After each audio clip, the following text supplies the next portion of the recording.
Hey everybody, Unstable Gamer here, and welcome back to Marvel Future Revolution. In this video, we're going to take a look at my top 5 suggestions for the game, and what I think would be very cool to either see or change. But first, before we do, if you're just now finding this channel, you want to stay up to date with everything Marvel Future Revolution, consider hitting that subscribe button so you don't miss out.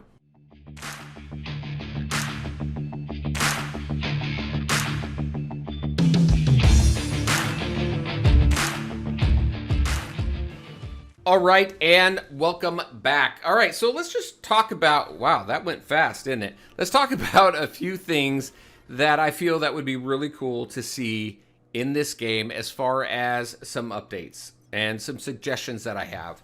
First is going to be the core combining. If we go into core combining here, I guess for this really, overall, if we just take a look at the overall game, I would like to see less RNG because there is a ton of RNG everywhere in this game. So, for instance, core combining. I think one thing that would be very cool to see with core combining is right now it's completely 100% RNG, right? So I could have one of each color core and it's going to be something different. I could have all of the same color core and it could be anything. I think in here what would be very cool is if I put 3 reds, then I should see an upgrade of that red to the next core level. So if I put 3 2-star reds in there, then I would like to see a 3-star red come out of that. If I put 2 2-star reds and 1 2-star green in there, then maybe a 75% chance to get a 3-star red out of that. Now, if I put 1 of each color in there, then that could be completely 100% RNG. That's fine. But I feel that everything, no matter what you put in there, I think the dominant color really should have a higher chance of coming out on as far as the core that you want, rather than it being 100% RNG. So that's just my thoughts there. I think that would be much better. The next one that I have here is specialization. If I go into specialization here, and I take a look at what I have, so if I just take a look at what I have, this one right here, 6 of 10, specialization, I have a 50% success rate here. So as long as I have my materials. As far as specialization goes, there's quite a high failure rate here, actually. I would like to see, if you're spending the time in game gaining the materials that you need in order to increase your specialization or anything else in the game, you should have a higher chance of getting that, if not a 100% chance of doing it. Maybe in the high levels, maybe the last 2 levels, you know, there's a possible fail rate, but the fail rate is pretty high in specialization, and there's a lot of materials wasted here. I've wasted a ton of materials getting myself built out to where I am, and I'm built out fairly well. I know other people have all the passives maxed out, and they're working on actives and things like that. Some people don't even worry about 9 and 10 because the fail rate is so high for those. So it's pretty expensive when you talk about the amount of time that you spend in the game. I think the fail rates need to either be, well, honestly, for specialization, I think they should be eliminated. You're spending the time in raid on a daily basis or a fairly regular basis trying to collect the materials that you need in order to max out your character and get your character to be the best that they can be. You should have a higher success rate there, period. If not 100% success rate. All right, next is going to be gear farming. So, I don't know, something that I would like to see in the game. Right now, the game is 100% focused on this right here, is draws. In order to get gear, you have to go through draws. I would like some sort of farming technique in the game, whether it's instances or something like that, where you can go ahead and farm gear. When you take a look at MMOs and how they're built, typically you go into an instance, you go into a raid, whatever it may be, and you're going to farm the type of gear that you need. Now, it's RNG 100%, so I'm okay with that. But rather than focusing strictly on draws, I would like a mechanic in the game where you can go in, you can farm an area, and you have a chance to get some of the gear that you're specifically looking for. If it's a region that you want, I think, hey, if you want Sakaar gear, go into Sakaar. Maybe there's some instances there. Maybe there's some a way to farm Sakaar gear from Sakaar.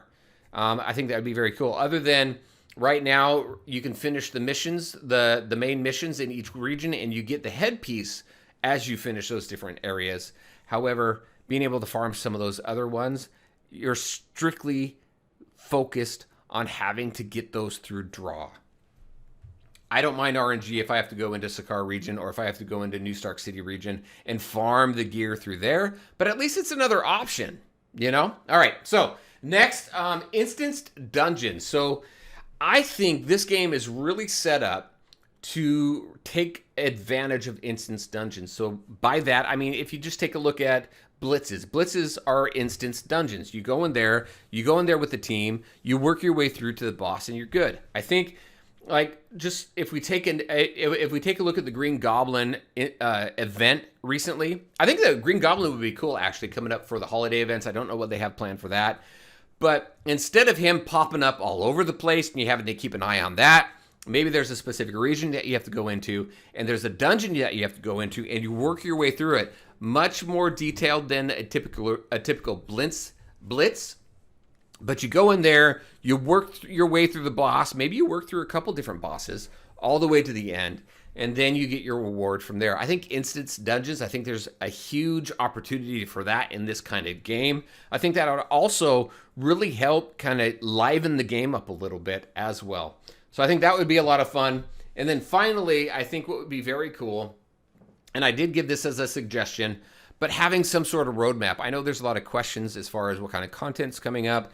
How often are we going to see new heroes in the game? How often are we going to see companions pop up? Are we going to be aligned with Marvel movies as they come out? There are so many questions as far as kind of what is the cadence for this game and what's the cadence for new content coming out in this game.